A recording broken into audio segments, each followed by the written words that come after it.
ఏర్పడినప్పటి నుంచి 1.5 సంవత్సర కాలంలో 10వ విడతగా సీఎం రిలీఫ్ ఫండ్ ముఖ్యమంత్రి సహాయ నిధి కింద ఎవరైతే బాధితులు ఉన్నారో, జబ్బుపడి ఉన్నారో, వైద్యం చేసుకున్నారో వాళ్ళందరికీ కూడా ఆర్థిక సాయం చెక్కులు అందజేయడం జరిగింది. ఈరోజు 10వ విడత కింద దాదాపు 63 మందికి 53 లక్షల రూపాయల చెక్కులు ఈరోజు పంపిణీ చేస్తున్నారు.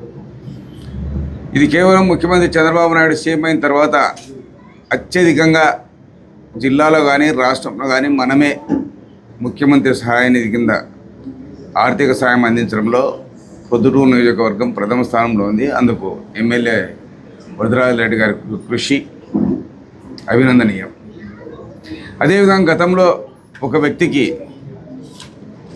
దాదాపుగా ఒకే విడతలో శంభూరెడ్డి అనే వ్యక్తికి 24 లక్షల రూపాయలు చెక్కు కూడా ఇప్పించడం జరిగింది. ఒకే వ్యక్తికి అంటే దాదాపు అతనికి 60 లక్షల రూపాయలు ఖర్చు అయితే 24 లక్షల రూపాయలు ముఖ్యమంత్రి గారికి ఎమ్మెల్యే గారు స్వయంగా కలిసి అతని ఆర్థిక పరిస్థితి వివరించి మంజూరు చేయించడం జరిగింది. ఏ ప్రభుత్వంలో కానీ గతంలో కానీ ఇంత మొత్తంలో మంజూరు చేసినటువంటి దాఖలాలు లేవు. ఇదే మొట్టమొదటిసారి చంద్రబాబు నాయుడు మా తెలుగుదేశం పార్టీ గవర్నమెంట్ మంజూరు చేయడం జరిగింది. ఇదే విధంగా భవిష్యత్తులో కూడా పొద్దుటూరులో ఎవరైనా బాధితులు ఉన్నాయా వాళ్లకు వైద్య ఖర్చులకైనటువంటి బిల్లులు తీసుకొని వస్తే శాసనసభ్యులు గారి ఆఫీస్కి తీసుకొని వస్తే వాళ్ళందరికీ కూడా ఆర్థిక సాయం ముఖ్యమంత్రి నిధి కింద అందజేయడం జరుగుతుందని పత్రికాముఖంగా ప్రజలందరికీ పొద్దుటూరు ప్రజలందరికీ తెలియజేస్తున్నారు. ఇకపోతే రాజమౌళి ప్రసాద్ గారు 2 రోజుల కిందట ప్రెస్ మీట్ పెట్టి కొండారెడ్డి పాల్గొంటున్నాడు, ఆయనకి ఏం పోతుంది అంటే ఆయన మాది పొలిటికల్ గవర్నమెంట్స్ అని చంద్రబాబు నాయుడు క్లియర్గా అని చెప్పాడు. రాష్ట్ర కార్యదర్శి శాసనసభ్యులు గారు వరదారెడ్డి గారు వాళ్ళ తండ్రి గారు ఆయన కూడా బైపాస్ సర్జరీ చేయించుకొని కొన్ని కార్యక్రమాల్లో పాల్గొనలేనందువల్ల ఆయన పాల్గొంటున్నాడు. గతంలో అంబేద్కర్ రాజ్యాంగాన్ని అపహాస్యం చేస్తున్నాడు అన్నారు. మీరేం చేశారు గతంలో?